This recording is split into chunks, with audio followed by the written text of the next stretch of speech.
ध्यान रखना, सीता जी ने लंका में क्यों श्रृंगार त्यागा? क्योंकि श्रृंगार पति की उपस्थिति में किया जाता है, ये नियम है।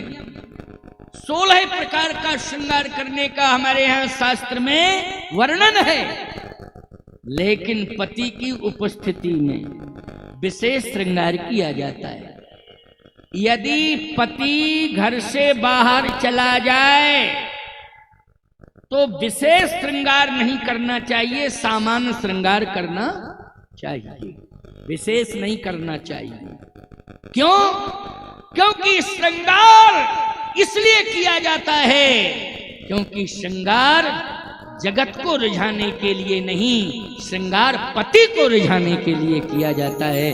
पति हमारा प्रसन्न हो, इसलिए पति को प्रसन्न करने के लिए श्रृंगार किया जाता है। पति की उपस्थिति में ही श्रृंगार होना चाहिए। अच्छा, क्या बिगड़ जाएगा तुम्हारा? सोते समय राम राम राम राम राम राम राम राम कह करके सो जाओगे तो बिगड़ेगा कुछ नहीं, बनेगा? बनेगा निश्चित रूप से। राम राम राम राम राम राम कह करके जगोगे तो आपका बन जाएगा, बिगड़ेगा कुछ नहीं। लेकिन आजकल कंडीशन बड़ी खराब है।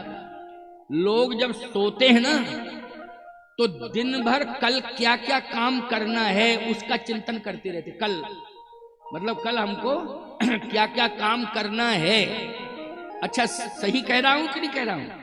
उन सभी कामों का चिंतन करते करते ये काम ये काम ये काम ये काम ये काम ये काम ये काम,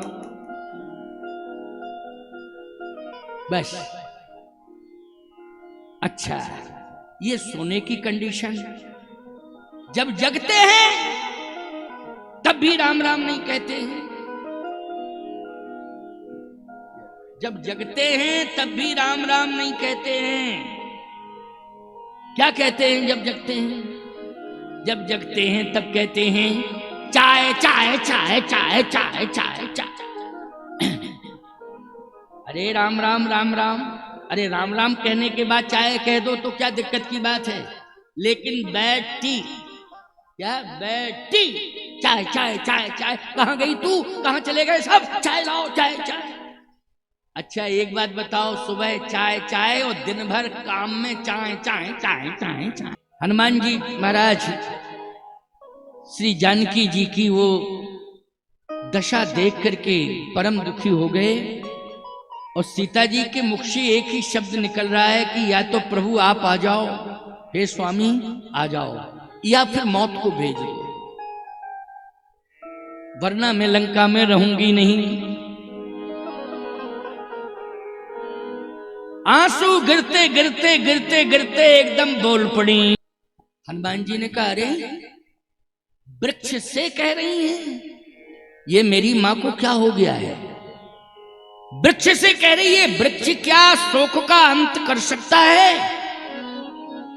निश्चित रूप से दुख ज्यादा हो रहा है, मां सह नहीं पा रही है। इसके बाद जब थोड़ी देर में वृक्ष ने भी कुछ नहीं कहा तो आकाश की ओर देखा, उसमें तारे टिमटिमा रहे थे। कौन टिमटिमा रहे थे? तारे। सीता जी ने कहा, तुम आग का अंगार बन करके मेरे ऊपर गिर जाओ और मुझे जला करके भस्मीभूत कर दो।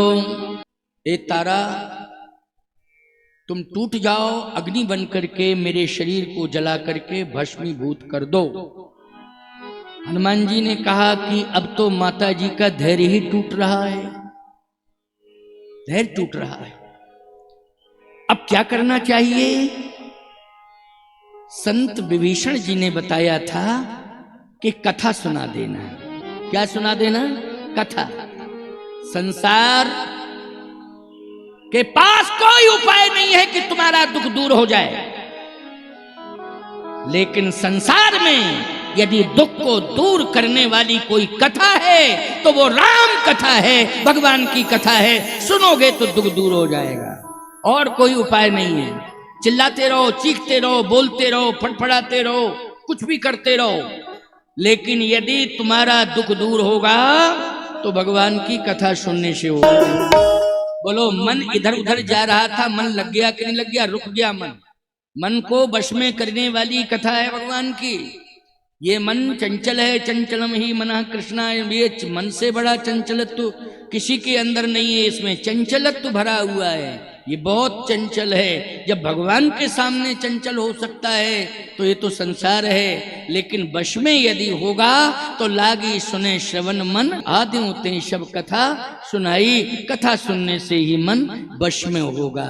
मन वश में हो गया, कथा सुनने लगी, दुख दूर हो गया। कहती हैं भैया बहुत सुंदर कथा है, बहुत सुंदर कथा है। कथा सुनाने वाला मेरे सामने क्यों नहीं आ रहा है? हनुमान जी बोले, कथा सुंदर है, सुनाने वाला तो बंदर है। और बंदर से आप डरती हो? अब आप ही बताओ। हम तो सत्य बोलते हैं, साफ साफ बोलते हैं, सुनाने वाला बंदर है, कथा सुंदर है। अब आप बताइए तो मैं आऊं।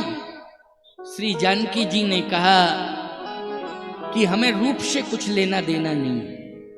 रूप चाहे जैसा हो, सुंदर हो चाहे बंदर हो, चाहे जैसा हो, गोरा हो, काला हो, सांवला हो, ऐसा भी हो, नहीं नहीं, रूप से मतलब नहीं। श्री जानकी जी ने कहा कि ऐसी कथा मैंने ना तो जनकपुर में सुनी, ना अवधपुर में सुनी, ना चित्रकूट में सुनी। जो कथा मैं तुम्हारे मुख से लंका में सुन रही हूं, इसलिए तुम्हारे जैसा आचरणवान और तुम्हारे जैसा आचरण करने वाला संसार में कोई दूसरा नहीं है। इसलिए तुम सबसे सुंदर हो। जिसका आचरण सुंदर है वही सुंदर है, जिसका आचरण सुंदर है वही सुंदर है। इसलिए मेरे सामने आ जाओ। और वास्तव में हनुमान जी जैसा आचरण, जितेंद्रियम बुद्धिमताम वरिष्ठम, हनुमान जी जैसा कोई जितेंद्रिय नहीं है, हनुमान जी जैसा कोई चरित्रवान नहीं है, हनुमान जी जैसा कोई यशवान नहीं है, हनुमान जी जैसा कोई गुणवान नहीं है। हनुमान जी तो हनुमान जी हैं। अब सीता माता के सामने हनुमान जी प्रकट हो गए, पहुंच गए। बहुत लंबी कथा है प्यारे, क्योंकि अभी लंका कांड, उत्तर कांड और समय बहुत कम बचा हुआ है। तो वार्ता हुई, और वार्ता में हनुमान जी ने श्री जानकी जी से कहा है कि कछुक दिवस जननी धर धीरा। आपको थोड़ा धैर्य धारण करना पड़ेगा। तो कपिन सहित आई हैं रघुवीरा, निश्चर मार तो लई गई हैं, त्योपुर नारदादि जस गई। आदि आदि कहकर के समझाया। लेकिन बात यह है कि अगर विभीषण जी को अपने साथ में हनुमान जी ले जाते तो याद रखना ये चर्चा होती कि विभीषण के ऊपर बहुत बड़ा दबाव बनाया था, इसलिए हनुमान को भेज करके बुलाया। एक बात आ जाती, अगर सीता जी को हनुमान जी ले जाते तो लोग कहते राम में ये ताकत नहीं थी, इसलिए हनुमान जी को भेजा और हनुमान जी लेके आए। नहीं तो ताकत थी तो राम जाते। हनुमान जी महाराज कहते मेरे प्रभु राम को यश मिले, मैं यश नहीं चाहता हूं, मेरे प्रभु को, मेरे स्वामी को यश मिले। इसलिए मैया कछुक दिवस जननी धर धीरा, कपिन सहित आई हैं रघुवीरा, निश्चर मार तो ही ले गई हैं। तो यश किसे दिलाना चाहते हैं? जल्दी बोलो। यश दिलाना चाहते हैं किसे? बोले यश तो प्रभु राम को दिलाना चाहते हैं हनुमान जी। इसलिए धैर्य धारण करने की बात कही। आइए सुनिए। सीता जी समझ गई, विभीषण जी से भी कहीं ना कहीं ये संकेत में हनुमान जी ने कह ही दिया कि देखो हमारे स्वामी राम ये नहीं चाहते हैं कि मैं लंका का विनाश कर दूं, लेकिन रावण को मैंने तो समझाया है, परंतु मेरी बात तो समझ में नहीं आई है। शायद तुम भाई हो, एक बार समझाने का प्रयास करो। अगर नहीं समझ में आता है तो उसी दिन लंका का त्याग कर देना और प्रभु के पास चले आना। हम तुम्हें प्रभु चरणों से जोड़ेंगे, ये मैं वचन देता हूं, ये मैं वचन देता हूं। प्यारे हनुमान जी कह के चले गए। इसलिए विभीषण ने रावण को समझाया है, क्यों समझाया कि नहीं समझाया? क्या समझाया है?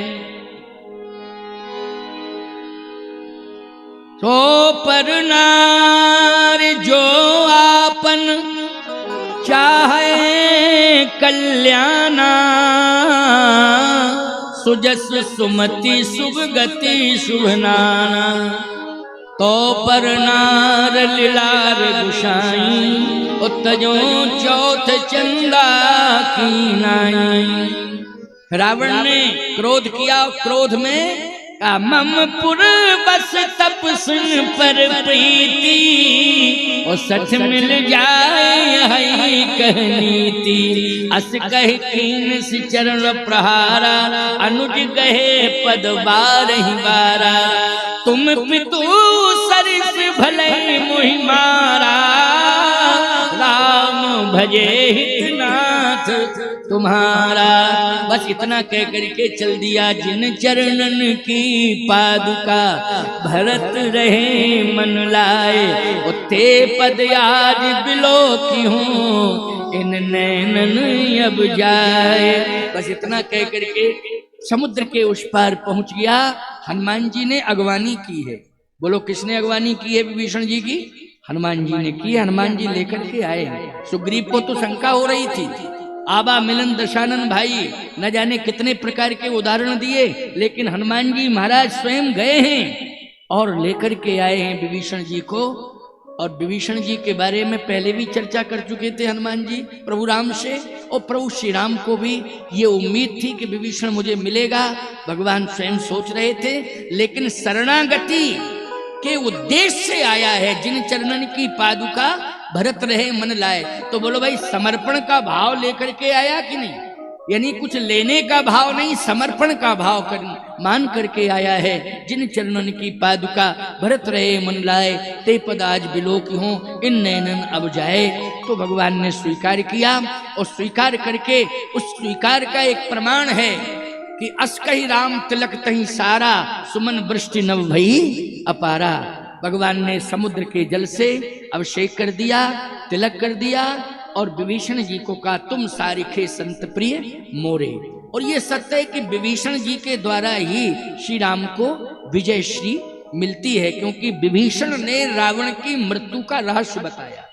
बोलो, राम जी को रावण की मृत्यु का राज किसने बताया है? विभीषण जी ने बताया है। लंका कांड में देखिए आप, कितना बढ़िया उदाहरण मिलता है। अब लंका कांड में आ जाओ, इसके बाद उत्तरकांड में राज्याभिषेक करा देंगे, कथा 9 दिवसीय पूरी हो जाएगी, है ना। जैसे ही युद्ध की तैयारी हुई, युद्ध होने के पहले उस समय मेघनाद की मृत्यु नहीं हुई थी। मेघनाद की मृत्यु नहीं हुई थी, लेकिन मृत्यु के संकेत मिल रहे थे। बार बार मृत्यु के संकेत मिल रहे थे। क्यों? सुलोचना कह रही थी कि मैं सोती हूं, सोते समय काला सांप मुझे दिखाई देता है। कैसा सांप दिखाई देता है? भयंकर काला सांप। पतिव्रता नारी को गलत स्वप्न नहीं होते हैं, लेकिन यदि कोई चुनौती आ रही है उसके पातिव्रत धर्म पर, तो स्वप्न उसे संकेत भी दे देते हैं कि सावधान हो जा, तू हो जा सावधान। सुलोचना ने मंदोदरी से कहा कि कभी ऐसा नहीं होता था, कुछ दिन से मुझे स्वप्न में काला सांप दिखाई देता है, और ऐसा लगता है कि मेरी ओर दौड़ करके मुझे डसना चाहता है। मंदोदरी ने कहा कि ये संकेत अच्छा नहीं है, तेरे लिए भी नहीं है और मेरे लिए भी संकेत अच्छा नहीं है। चलो मैं प्रयास करती हूं, समझाऊंगी। लंका कांड में एक दोहे में समझाया। रावण को रात्रि प्रवेश कर रही है और रावण अपने अंतःपुर में प्रवेश कर रहा है। जैसे ही उसने अंतःपुर में प्रवेश किया तो मंदोदरी को उदास देखा, तो कहा तू उदास क्यों है? मंदोदरी ने कहा कि स्वप्न गलत गलत आ रहे हैं, ऐसे स्वप्न कभी आए नहीं, कभी देखे नहीं। और सुलोचना को भी स्वप्न गलत आया, बहू को भी स्वप्न गलत, और मुझे भी स्वप्न गलत। इसलिए न तो सुलोचना के लिए अच्छा संकेत मिल रहा है न मंदोदरी के लिए, दोनों का ही सिंदूर खतरे में है। रावण हंसने लगा और कहता है अच्छा एक बात बता, तू अपने मन की बात बता, क्या चाहती है? पहले अपने मन की बात करे, लंका कांड की बात है, मन की बात बता दे। मंदोदरी ने कहा मन की बात तो ये है कि राम ही सौंपिए जानकी और नाय कमल पदमाथ और सुत कहु राज समर्प बन जाहे भजो रघुनाथ। बस मन की बात यही है कि सीता जी को जगत जननी समझ करके सम्मान पूर्वक हम और आप ले चलें और राम के हाथों में सौंप दें, और फिर ये लंका अंका ये छोड़ो, क्योंकि मेघनाद अभी है, वो मेघनाद राजा बन करके राज्य करेगा और श्री राम को जब सीता मिल जाएंगी तो अयोध्या चले जाएंगे और लंका सुरक्षित हो जाएगी और मेघनाद बेटा राजपद पर बैठा रहेगा और हम और आप फिर लंका वापस नहीं जाएंगे महलों में, हम और आप वन में जाकर के भजन करेंगे दोनों, जाहे भजो रघुनाथ। बोलो कितनी अच्छी बात कही लंका कांड में ये मंदोदरी ने कही। रावण अहंकारी है, महाअभिमानी है, क्योंकि जब से सोने की लंका मिली ना तब से महाअभिमानी हो गया। अच्छा लंका फूक गई, इसके बाद लंका का सोना चला गया लेकिन अभिमान नहीं गया रावण का, है अभिमान नहीं गया, समझ लो अभिमान वैसे का वैसा रहा। तो रावण कहता निज भुज बल में बैर बढ़ावा और दईहो उतरे जो रिपु चढ़ियावा। मेरी भुजाओं में बड़ी ताकत है, मैं राम को लंका की धूल चटाऊंगा,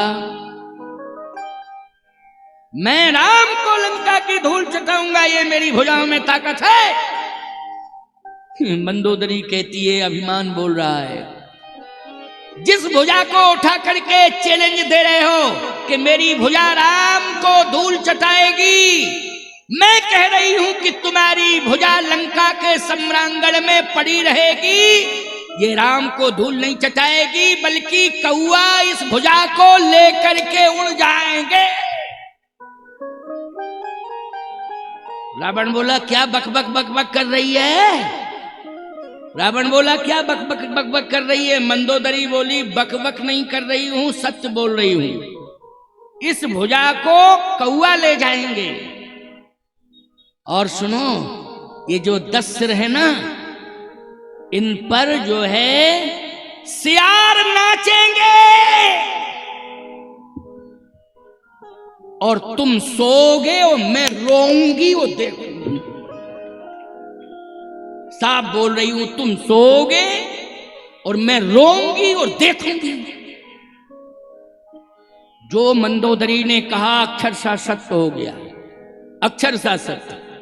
क्योंकि थोड़ा फास्ट में बोल रहा हूं ना, समय बहुत हो गया है, यही तो होता है, प्रसंग बढ़ता ही चला जाता है और 5 बजने ही वाले हैं।